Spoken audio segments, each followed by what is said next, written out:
Teja TV news కు స్వాగతం. ముందుగా హెడ్లైన్స్. శశి థరూర్, నా మాటలు బీజేపీలో చేరడానికి సంకేతం కాదు. ముగిసిన ఏపీ కేబినెట్ భేటీ, కీలక నిర్ణయాలివే. ఏడాదిలోన చంద్రబాబు చేసిన అప్పు అక్షరాల 1.62 లక్షల కోట్లు. పేర్ని నాది.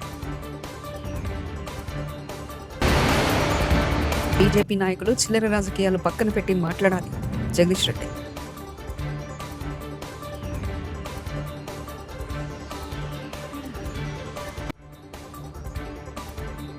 ప్రధానమంత్రి నరేంద్ర మోదీ ఇతర దేశాలతో సంబంధాలను బలపరచుకోవడంలో శక్తి చైతన్యం ప్రదర్శించారంటూ కాంగ్రెస్ సీనియర్ నేత శశి థరూర్ ఓ ఆంగ్ల పత్రికలో రాసిన వ్యాసం కాంగ్రెస్ ను మరోసారి ఇరుకునబెట్టింది.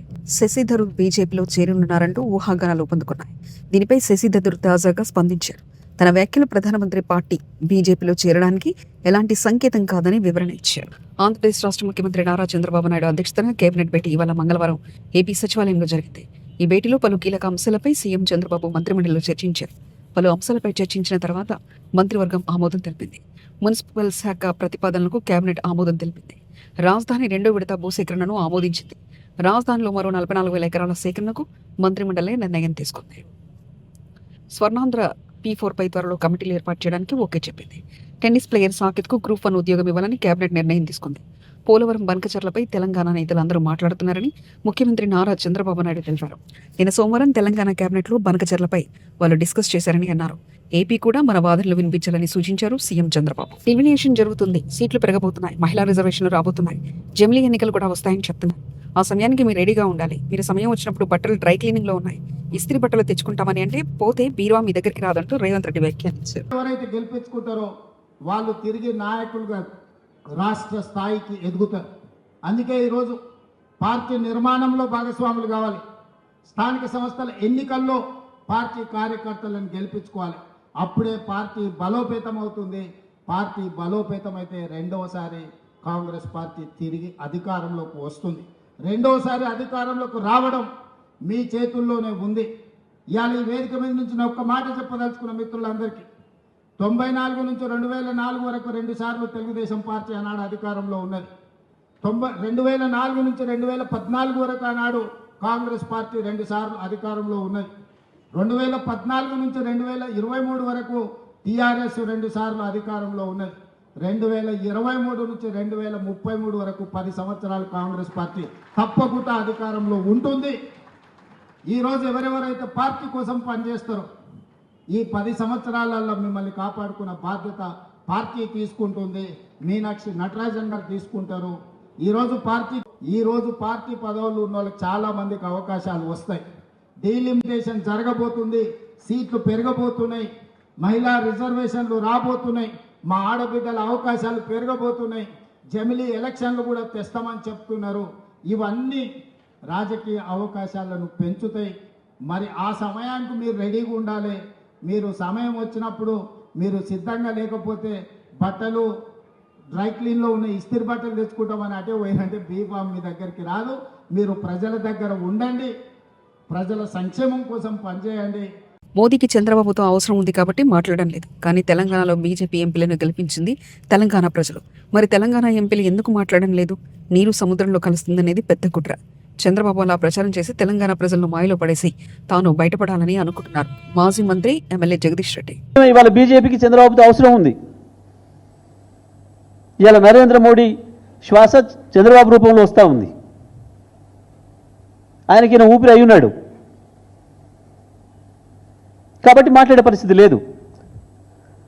మోడీ ఏమైనా ఉండొచ్చు, చంద్రబాబు ఏమైనా ఉండొచ్చు, కానీ ఇవాళ తెలంగాణ బీజేపీ ఎంపీలు గెలిపించింది తెలంగాణ ప్రజలు, కరీంనగర్ ప్రజలు, నిజామాబాద్ ప్రజలు, హైదరాబాద్ ప్రజలు, ఆదిలాబాద్ ప్రజలు, ఇక్కడి ప్రజలు కదా గెలిపించింది మిమ్మల్ని. మహబూబ్నగర్ ప్రజలు, మెదక్ ప్రజలు కదా. వీళ్ళ కొరకు కదా మనం కొట్లాడాలి. ఇవేవి ఆలోచించకుండా దీంట్లో ఏందో రాజకీయాలు లాభం వస్తుందో తెలివి తక్కువ ప్రయత్నం చేయకండి. రాజకీయ ప్రయోజనాలు రాకపోగా మొత్తం మన బతుకుదిరివే ఆగమైపోతుంది తెలంగాణది. మిగులు జలాలనేవి సముద్రంలో కలుస్తున్నాయనేవి కుట్ర, పెద్ద కుట్ర ఇది. చంద్రబాబు నాయుడు గారు ఆ ప్రచారాన్ని చేపించి మనందరినీ కూడా మాయలో పడేసి తెలంగాణ ప్రజల్ని ఇక్కడ పార్టీల్ని మోసం చేసి పార్టీల మధ్యన తగాదలాగా సృష్టించి తను బయటపడాలనుకుంటున్నాడు. ఎట్టి పరిస్థితులలో బీఆర్ఎస్ పార్టీ దాన్ని అంగీకరించదు. రాష్ట్ర ప్రభుత్వాన్ని కూడా మేము డిమాండ్ చేస్తూ ఉన్నాం. డిప్యూటీ సీఎం పవన్ పై రోజా, పవన్ కళ్యాణ్ కాస్త ఫ్లవర్ గా మారిపోయారు అంటూ వ్యంగ్యంగా వ్యాఖ్యానించి, ఎలక్షన్స్ ముందేమో పవర్ స్టార్ లాగా ఊగిపోతూ ఎన్ని మాటలు మాట్లాడతాడు పవన్ కళ్యాణ్. అదే పవర్ లోకి వచ్చాక ఫ్లవర్ యూత్లు చెవుల్లో పెడుతున్నాడు. ఎలక్షన్స్ ముందరేమో గబ్బర్ సింగ్ లాగా డైలాగులు చెప్తాడు. ఇప్పుడు ఎక్కడయ్యా మీరు చెప్పిన యువతకి ప్రామిస్లు చేయట్లేదు అంటే రబ్బర్ లాగా మెలికలు తిరుగుతాడు. ఈరోజు యువత ఎదుగుతున్నారు. మొన్ననే మీరు చూశారు, డిప్యూటీ సీఎం కనపడటం లేదు అని ఫ్లెక్సీలతో చాలా మంది తిరుగుతున్నారు. ఎక్కడయ్యా మీరు యువతకి ఉద్యోగ అవకాశాలు దొరకట్లేదు అంటే నేను హరహర మల్లు డబ్బింగ్ బిజీలో ఉన్నాను అంటాడు. మరి 10 లక్షలు ఒక నిరుద్యోగికి ఇస్తాం స్వయం ఉపాధికి, ఎక్కడయ్యా మీరు అని వాళ్ళ పార్టీ వాళ్ళని అడిగితే ఆయన ఓజీ షూటింగ్ లో బిజీగా ఉన్నాడు అంటారు. ఇంకొకరు వెళ్ళి నిరుద్యోగ భృతి అన్న ఇవ్వండి అయ్యా, ఉద్యోగం ఇచ్చే లోపల 3,000, ఇప్పటికే 13 నెలలు అంటే 13 × 3,000 బాకీ ప్రతి కుటుంబంలో ఉన్న నిరుద్యోగికి అంటే ఆయన ఉస్తాద్ భగత్ సింగ్ షూటింగ్ లో చాలా బిజీ, మా ఫోన్ కే అందటం లేదని జనసేన వాళ్ళు అంటున్నారు. ఇంతకన్నా సిగ్గుచేటు ఏమైనా ఉందా? కూటమి ప్రభుత్వం అధికారంలోకి వచ్చి ఏడాది పూర్తయింది. ఏడాది కాలంలో ఎన్నికల్లో ప్రజలకిచ్చిన హామీలను ఎంత చిత్తశుద్ధితో అమలు చేస్తారో చెప్పాలని మాజీ మంత్రి పేర్ని నాని కూటమి ప్రభుత్వాన్ని ప్రశ్నించారు. మంగళవారం తాడేపల్లి వైఎస్ఆర్సీపీ కేంద్ర కార్యాలయంలో పేర్ని నాని మీడియాతో మాట్లాడారు. ఓట్ల కోసం కూటమి నేతలు ఎల్లో మీడియా వైఎస్ జగన్ పై దుష్ప్రచారం చేస్తున్నాయన్నారు. చంద్రబాబు 420 అబద్ధాలు, లోకేష్ 840 అబద్ధాలు చెప్పారు. చంద్రబాబు, పవన్, లోకేష్ సొంత డబ్బా కొట్టుకోవడం, వైఎస్ జగన్ ను తిట్టడమే పనిగా పెట్టుకున్నారని తెలిపారు. పెట్టిందేమో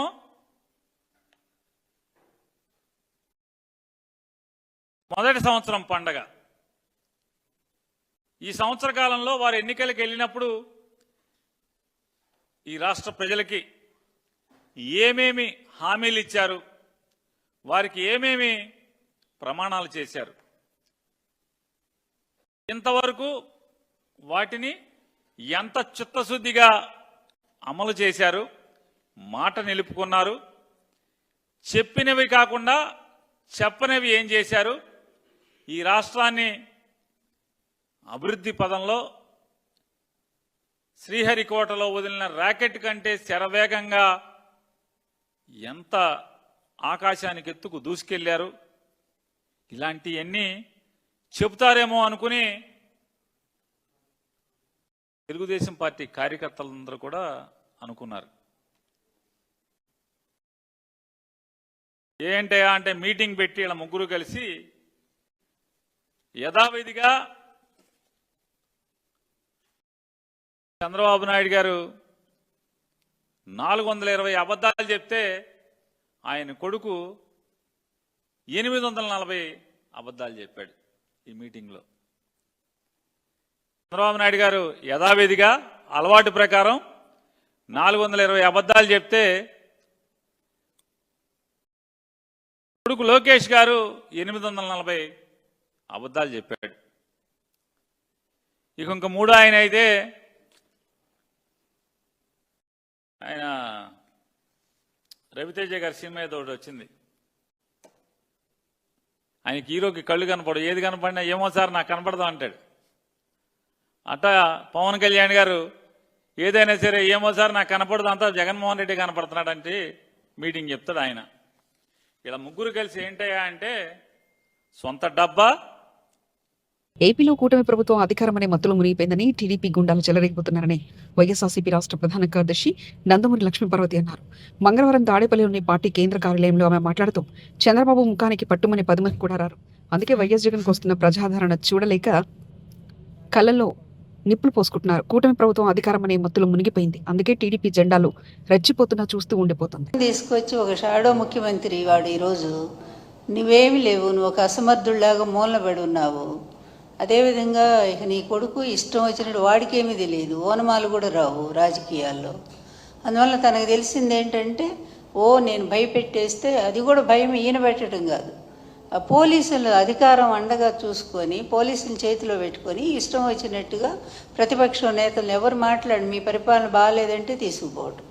అదేవిధంగా ముఖ్యంగా ఈ రాష్ట్రంలో ఈ 1 ఇయర్లో ఆడపిల్లల మీద జరుగుతున్నటువంటి అత్యాచారాలు ఇంతవరకు స్వాతంత్రం వచ్చాక రాజకీయ చరిత్రలో, అంతకుముందు ఎక్కడో నిజాం టైంలో రజాకారుల ఉద్యమాల్లో మహిళల మీద అత్యాచారాలు దారుణంగా జరిగాయి అనేది మనం విన్నాము. బ్రిటిష్ హయాంలో అలాగే జరిగినాయి. ఎందుకంటే పోరాట వీరులను వాళ్ళు ఆ విధంగానే ఆడవాళ్ళని చెరిచేవాళ్ళు. కానీ ఈరోజు ఇది ఒక ప్రజాస్వామ్య దేశం, ప్రజాస్వామ్య పరిపాలన అనుకొని మీరు అనుకుంటున్నారు, మేమైతే అనుకోవట్లేదు. ఈవీఎంల సాయంతో వచ్చినటువంటి దరిద్ర పరిపాలన మీది ప్రభుత్వం ఇది. ఈ ప్రభుత్వంలో మీరు చేస్తుంది ఏంటంటే ఇదిగో ఇట్లాంటి అనాచారాలు.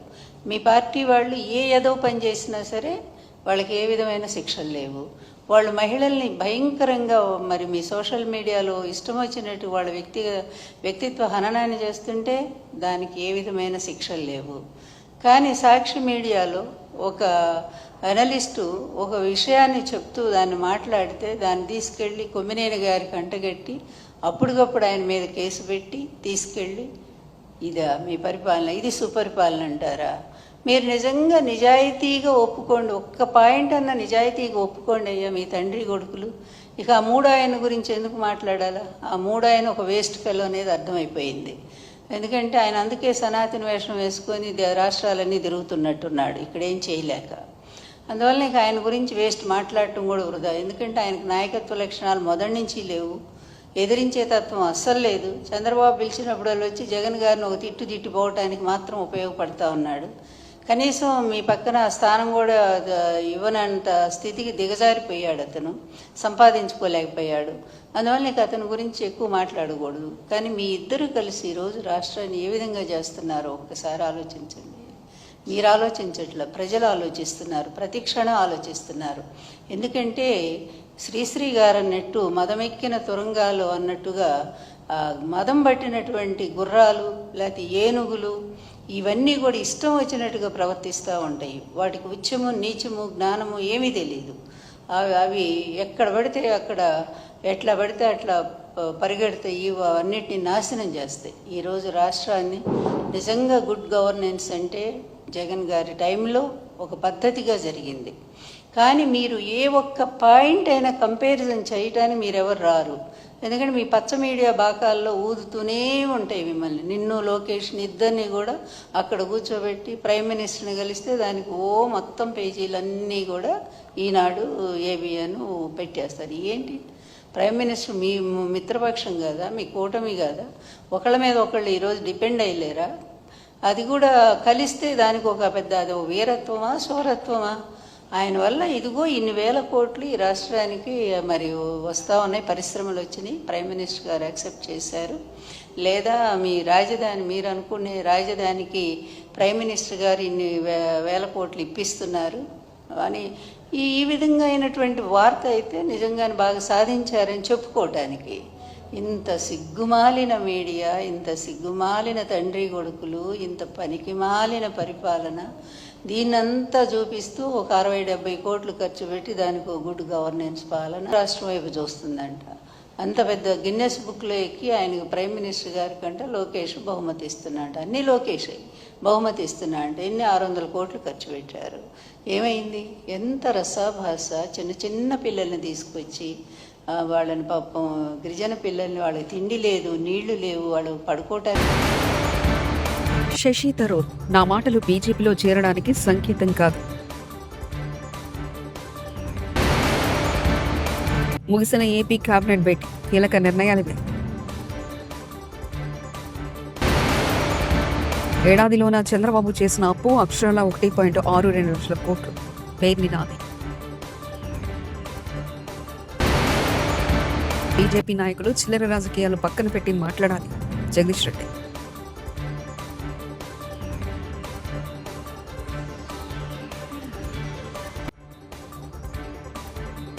ఇవి బులెటిన్ విశేషాలు. చూస్తూనే ఉండండి తేజ టీవీ న్యూస్.